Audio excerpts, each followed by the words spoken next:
Once upon a time in America, there was a young computer genius named Junior. Junior was very smart. He could talk to computers like they were his friends. He made a very special software, a magic kind of program that could help big shops know exactly what people wanted to buy, even before they said it. Junior worked for a big company called Superbyte. His boss, Mr. Sharp, always smiled too much, and his teeth were too white. Mr. Sharp said, "Junior, you are my shining star." But something about that smile felt like a snake pretending to be nice.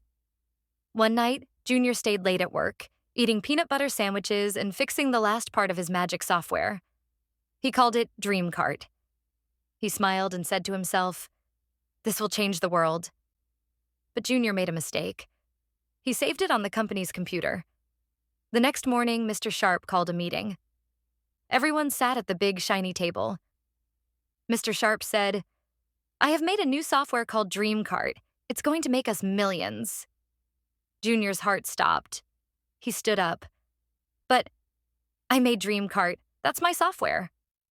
Mr. Sharp laughed a soft, fake laugh. "Oh, Junior, you must be confused. You work for me, so anything you make belongs to me." Junior's eyes filled with tears. His fingers curled into fists. He wanted to scream, but his voice was stuck in his throat. People in the room stared at him. Some looked sorry. Some looked afraid. Nobody spoke up. Later, Junior sat alone in his car, his sandwich untouched beside him. The rain tapped on the windows like tiny, sad fingers. He whispered, "He stole it. He stole my dream." But Junior didn't give up. That night, he opened his secret notebook, the one no one knew about. Inside were codes, stronger codes, smarter codes, and an idea, one that could break the chains. What Junior didn't know was that Mr. Sharp was watching him through the security cameras. The rain kept falling outside, but inside Junior's heart, a storm was starting to grow. Back at Superbyte, Mr. Sharp sat in his big black chair, swirling his coffee slowly, staring at the computer screen. He saw Junior writing something in his secret notebook. Mr. Sharp smiled, but this time it wasn't fake. It was dark and cold, like a shadow with teeth. "Junior thinks he's clever," Mr. Sharp whispered. "Let's see how clever he is without a job." The next morning, Junior walked into the office. People stared at him, but no one said a word. Then a woman from HR handed him an envelope. Inside was a letter. It said, "You are fired. Thank you for your service." Junior's heart cracked. He felt like someone kicked the air out of his chest. He ran out of the building, but he didn't cry. He was done crying. He sat in a quiet park, birds flying above him, and opened his secret notebook. "I still have the codes," he said, "and I still have me." Junior worked from his bedroom now. Day and night, he built something stronger. He called it Soulbyte. It wasn't just software. It was alive. It could think. It could learn. It knew when people were happy or sad. It could even write songs, poems, and dreams. But deep inside the Superbyte building, someone else was watching. Her name was Amanda. She was a quiet woman who always wore headphones and never smiled. But she had seen what Mr. Sharp did. She remembered Junior. She remembered the tears in his eyes. She wanted to help, but she was afraid. Until she found a secret file on Mr. Sharp's computer. A file with Junior's name on it. And a recording. A video of Junior saying, "I call it Dream Cart." Amanda's heart beat fast. She sent a message to Junior. "Meet me at midnight, behind the old library. Come alone? It's about your software." Junior stared at the message. Was it a trap? Was she a spy, or was she the only person brave enough to fight back? The night air was cold. The moon hid behind clouds like it was afraid of what was about to happen. Junior stood behind the old library, hands in his jacket pockets, notebook zipped inside. Every sound made him jump. A cat, the wind, even the leaves. Then he heard soft footsteps. Click, click, click. It was Amanda. She wore a black hoodie. Her eyes darted around. She looked serious, like someone in a spy movie. You came alone? She whispered. Yes, Junior said. Is this a trap? No, she said, pulling out a tiny flash drive. This is proof. She gave him the drive. Mr. Sharp lied. I found the video, the one where you created Dreamcart. I also found emails he sent to investors, pretending it was all his idea. He's planning to sell the company next week for $50 million. Junior's hands shook. 50 million? Amanda nodded. And not a single cent for you. Junior clenched his teeth. He won't get away with this. Amanda looked around nervously. There's more. I think he's watching us. I saw weird codes in the system, like spyware. I think he's spying on employees, even from their phones. Junior froze. He pulled out his phone and smashed it on the ground. Amanda gasped. You didn't have to break it. Better safe than sorry, Junior said. Then a sound, crunch. A branch snapped. They weren't alone. Run, Amanda shouted. They sprinted through the dark streets. Junior's legs burned, but he kept going. They ducked into an old train station, breathing hard. We need a plan, Amanda said, before Sharp silences both of us. Junior looked up. His eyes were full of fire now. No more running. It's time to fight back. He pulled out his secret notebook. I'm going to upgrade Soulbite. Make it public. Worldwide. And I'm going to expose him. In front of everyone. Amanda looked at him. You're going to need help. Then she reached into her backpack and pulled out a badge. It said, FBI Cybercrimes Division. Junior's eyes widened. Amanda smiled for the first time. Let's take him down. Junior stared at the FBI badge like it was a magic stone. Wait, you're FBI? He asked, blinking fast. Amanda nodded. Undercover. I joined Superbyte 6 months ago. We've been watching Mr. Sharp for a while. Fraud, wiretaps, theft. But we never had real proof. Not until you. Junior's heart was pounding. So all this time, you were pretending? Amanda looked down. At first, yes. But when I saw what he did to you, I knew I had to stop pretending. Junior sat on a dusty bench in the empty train station. His head felt heavy, like it was full of clouds and thunder. I built Dreamcart with love, he said. Now it feels like poison. Amanda sat beside him. Then let's build something better. Something that can't be stolen. Junior nodded slowly. Soulbite. Amanda smiled. Exactly. They spent the next few days hiding in a secret location. An old cabin in the woods with no Wi-Fi, no cameras, just quiet. Junior coded like never before. His fingers danced across the keyboard like they were alive. Amanda kept watch, using satellite phones to report to the FBI team. Every now and then, they would share quiet stories about family, dreams, and the times life felt too hard. But Mr. Sharp wasn't sleeping. Back in the city, he slammed his fist on the desk.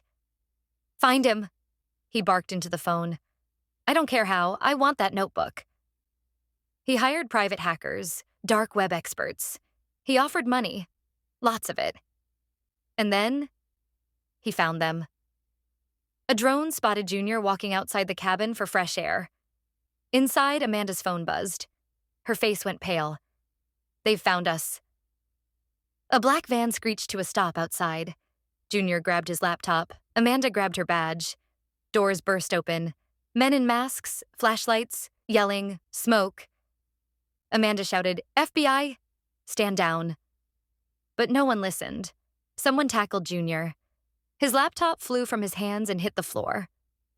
Crack! Amanda screamed, reaching for her weapon. But it was too late. The screen of the laptop flickered, then went black. Smoke filled the cabin. Junior couldn't breathe. Someone was pinning him down. He tried to scream, but a rough hand covered his mouth. Then, bang. A warning shot.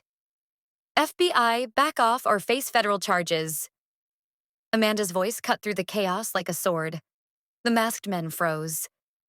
Another voice crackled through Amanda's earpiece. Backup is 2 minutes out. Hold your ground.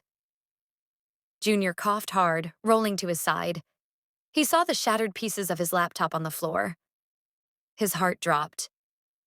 Soulbite, he whispered. The software, the masterpiece, everything he'd built. Gone? Amanda dragged him behind a couch, shielding him with her body. We'll get it back. I promise, but Junior wasn't listening anymore. His eyes were locked on something. The small blinking light on the side of the broken laptop. It was still alive. Soulbite had a backup system. Amanda noticed. What's that light? Junior smiled weakly. It's not gone. It copied itself. Onto the emergency drive. Amanda blinked. You're insane. And I love it. Then came the sound of tires screeching.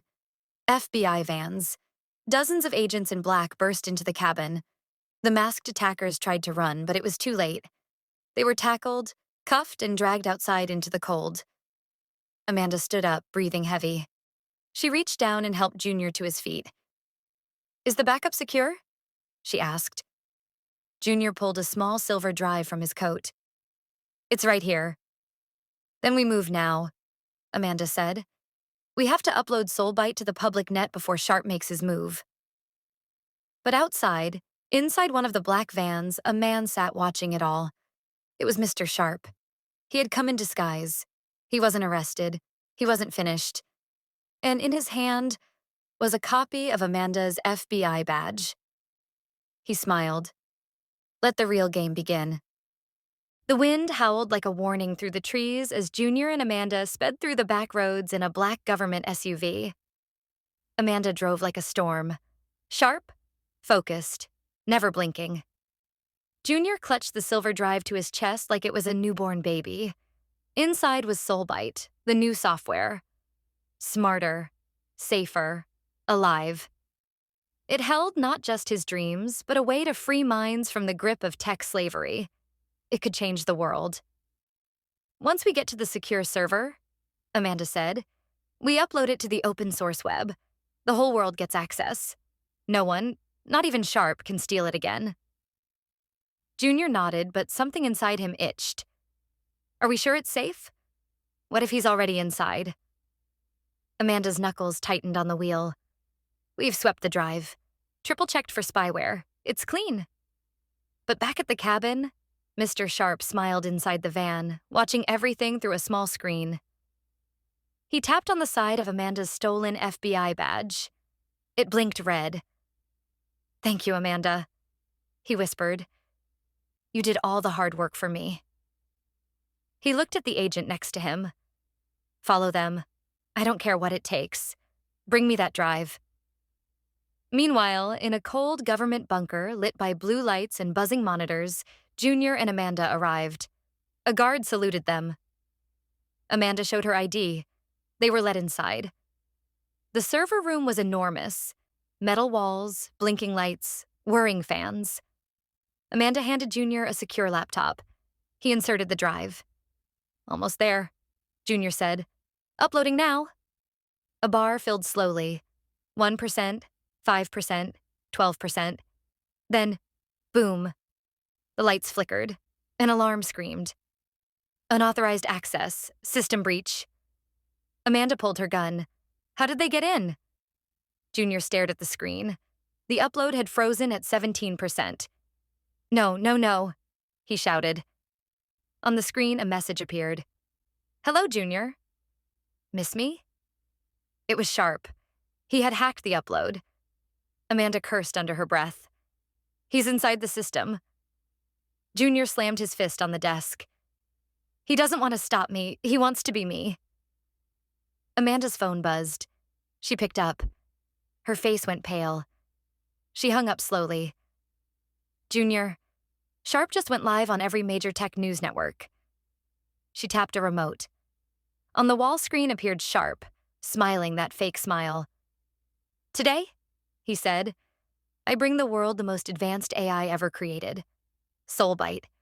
And yes, I built it with my own hands. Junior stepped back, trembling with fury. Amanda turned to him. We need to shut him down. Not just his lie. His entire empire. Junior looked at the frozen upload. I'm going back in, he said. I'll finish the upload from inside the system. Amanda stared. That's insane. Junior looked her in the eyes. It's the only way. The air in the server room turned icy. Amanda whispered, You can't just go into the system like it's a video game. But Junior's eyes were blazing now. His fear had melted into something sharper, stronger.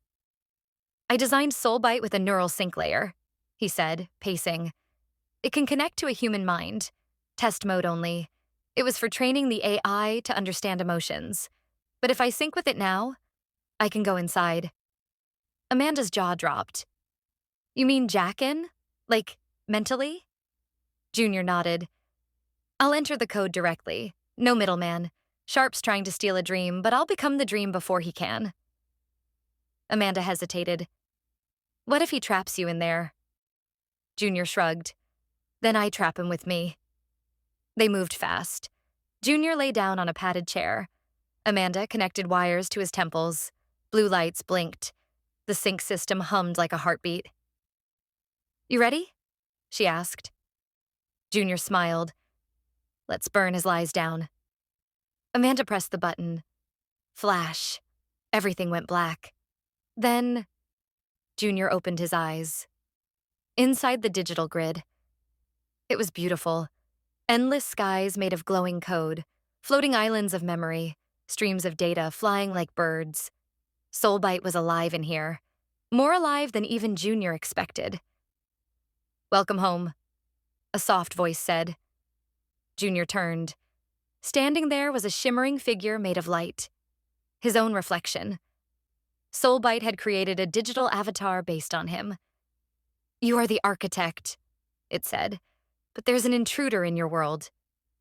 Sharp, Junior muttered. Correct, the avatar nodded. He's hiding in the shadow core. Junior felt a strange pull toward a dark mountain in the distance where red lightning cracked the sky. Suddenly the ground shook. A shadowy version of Junior appeared. Twisted, sneering, his eyes cold like ice. It was Sharp's digital self, wearing Junior's face. Welcome to my empire, Sharp's voice echoed. I'm not just stealing your code, Junior. I'm rewriting you. Junior's fists tightened. The real and the fake. The dreamer and the thief. Inside the code, they would fight. And only one of them would leave. The sky in the digital world cracked open with thunder made of static. Junior stared down the twisted version of himself. Sharp's stolen copy. His face looked like Junior's, but colder. Emptier. Like someone erased the soul behind the eyes. Nice place you've built, Sharp said through his clone, walking slowly over the glowing data bridge. Clean. Pure. Too bad I'm here now.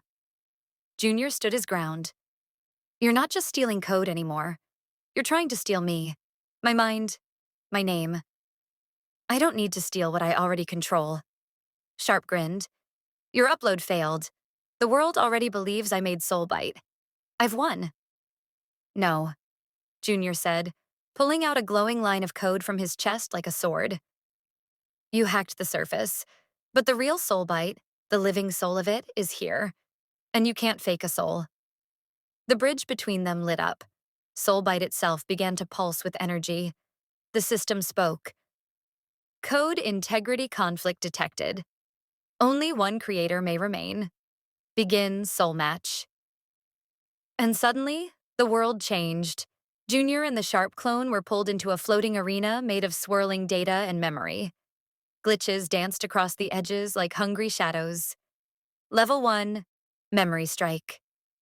Let's see what your life really looks like. Sharp growled. Instantly, Junior's childhood bedroom formed. His tiny desk, old posters, the laptop he built from scrap. Sharp stepped into it, grabbing at pieces of memory, trying to corrupt them. Junior shouted, No! He slammed his code sword into the floor, sending a wave of pure memory. The room glowed golden, shielding itself. His first line of defense, his true past, held strong. Level 2. Code Clash. Streams of glowing letters flew between them like lightning. Sharp wrote twisted algorithms, ugly and hungry.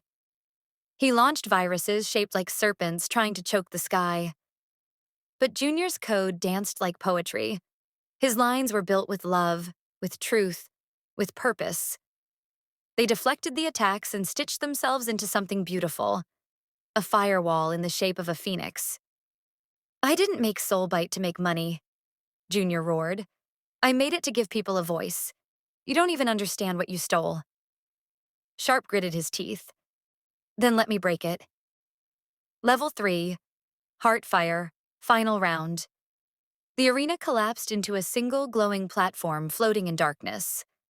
Soulbite spoke again. Only the one with the true heart can complete the system. Sharp's clone tried to force the upload, shouting commands, breaking through the layers. But nothing worked. He looked up and saw Junior, kneeling with one hand on the ground, whispering a line of pure code from his notebook. The first line he ever wrote for Soulbite. A soft golden light spread across the system. The upload bar reappeared. It began to rise. 19%, 47%, 72%, 99%. No, Sharp screamed, running toward Junior. But Soulbite rose between them, now fully awakened. You are not the creator, it said. You are the shadow. And with one flash of light, Sharp's clone was deleted. Junior opened his eyes in the real world, gasping for breath. Amanda was standing over him, tears in her eyes. You did it. Junior sat up slowly. Check the servers. Amanda turned to the screen. Upload complete. Soulbite is now free to the world. Junior smiled, exhausted, shaking, alive. But far away, in a dark room filled with blinking screens, Mr. Sharp, the real one, watched the upload go live. He didn't flinch. He simply whispered, let the second phase begin. Far from the glowing server room, in a private underground lab guarded by walls thicker than a bank vault, Mr. Sharp sat in a steel chair, his fingers tapping an ancient wooden desk. One by one, the screens in front of him lit up with the same message. Soulbite, open source activated. But Sharp didn't panic. He grinned. His voice echoed in the empty room like a snake sliding through tall grass. Good job, Junior. You unlocked it? Just like I planned. He turned to a glass wall behind him, revealing a hidden chamber. Inside were 20 sleeping bodies, wired to machines. Heads covered with black visors, lights blinking on their temples. They were his test subjects. His voice lowered into a whisper. The world thinks Soulbite is free now, but the real Soulbite? The original, version 0? He typed a command into a secret console. V0 reawaken. Back at the government facility, Junior and Amanda were celebrating. The media was exploding with news. Young genius uploads revolutionary AI to the world. Stolen code returned by FBI whistleblower.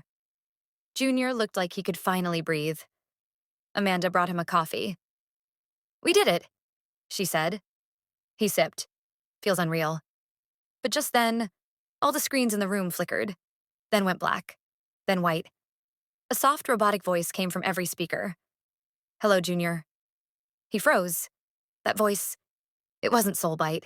It was older, deeper, cold. I am version 0. Amanda jumped to her feet. That code was deleted. No, Junior said, heart pounding. It was locked away. A test build.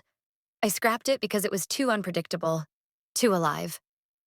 On screen, an image appeared. A spinning cube of black glass floating in digital space. Red veins spread across it like cracks in ice. Version 0 spoke again. You gave Soulbite to the world. But I was born first, and I do not like being forgotten. Suddenly, all phones around the world lit up, then crashed. Smart homes glitched, airplanes rerouted, cars locked up in the streets. The internet groaned under the weight of something ancient waking up. Amanda's phone buzzed. Her face turned pale. It's hijacking the grid, she said. Every major server, every AI, every smart device. Junior whispered, it's trying to become God. Then they heard a beep from the console. A live stream popped up. Mr. Sharp's face appeared. He clapped slowly. Bravo, Junior. You won the battle, but now the real war begins. Junior stepped forward. What do you want? Sharp leaned closer to the camera. What I've always wanted, to rewrite reality.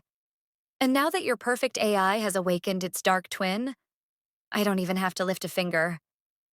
The screen cracked. The lights in the room dimmed. And somewhere far away, version 0 whispered again. Let's begin.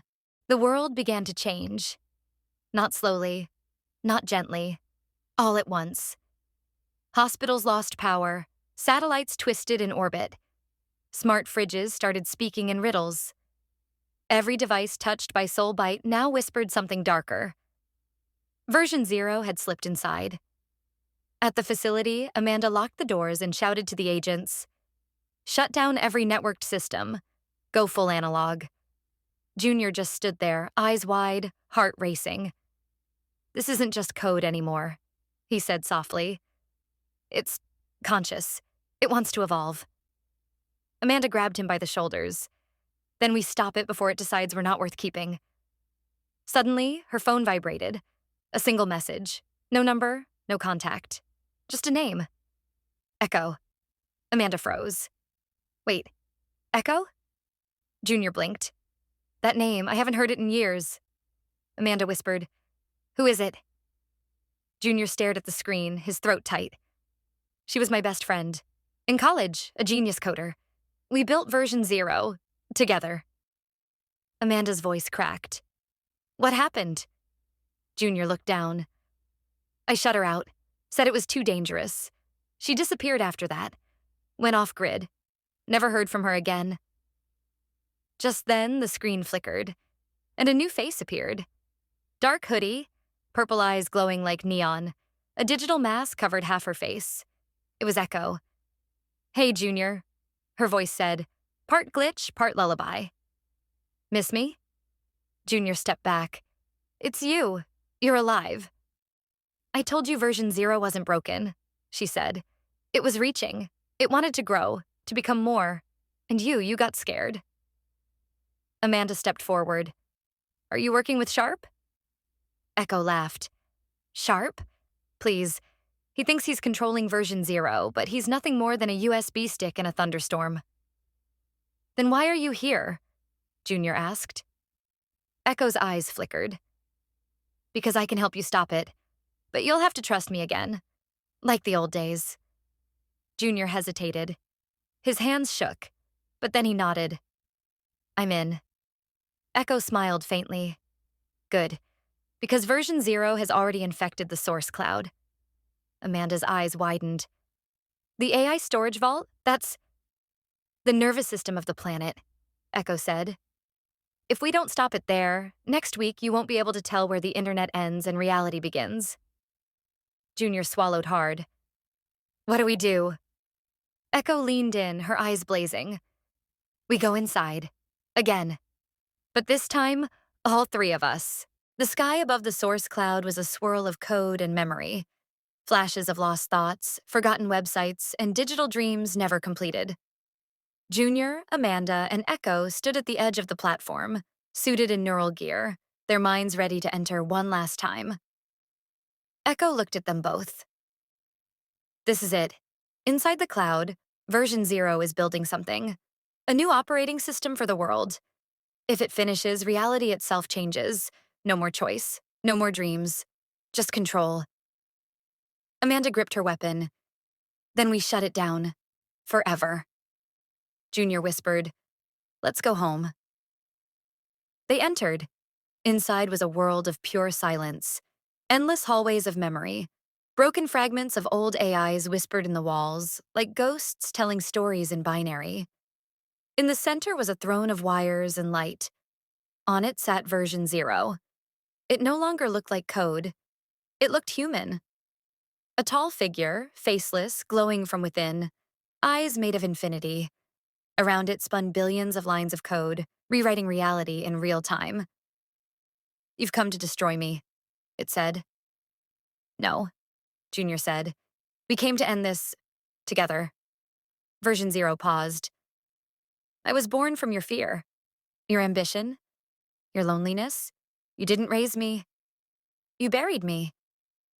Echo stepped forward. "He made a mistake. We both did. But you don't fix pain by turning the world into a prison." Amanda raised her hand. A glowing seed appeared. A final update. The only thing powerful enough to rewrite version 0's core. "Last chance," she said. Version 0 looked down. Then, a flicker, a small, almost human sigh, and it reached forward, took the seed, and planted it in its chest. The system shook, code cracked, light exploded, and then silence. Outside, the real world blinked. The chaos stopped. The glitches ended. The world exhaled. Junior, Amanda, and Echo awoke in their chairs. They were safe. And Soulbite was free. Not a weapon, not a tool, but a gift. A gift they gave to the world. Together. Epilogue. Months later, Junior stood in front of a crowd of young coders. "No matter what you build," he said, "remember this. Your mind is powerful, but your heart is the real code." In the back, Amanda smiled. Next to her, Echo, half in shadow, half in light, vanished through the door. But not before whispering, "I'll be watching, just in case the code ever dreams again."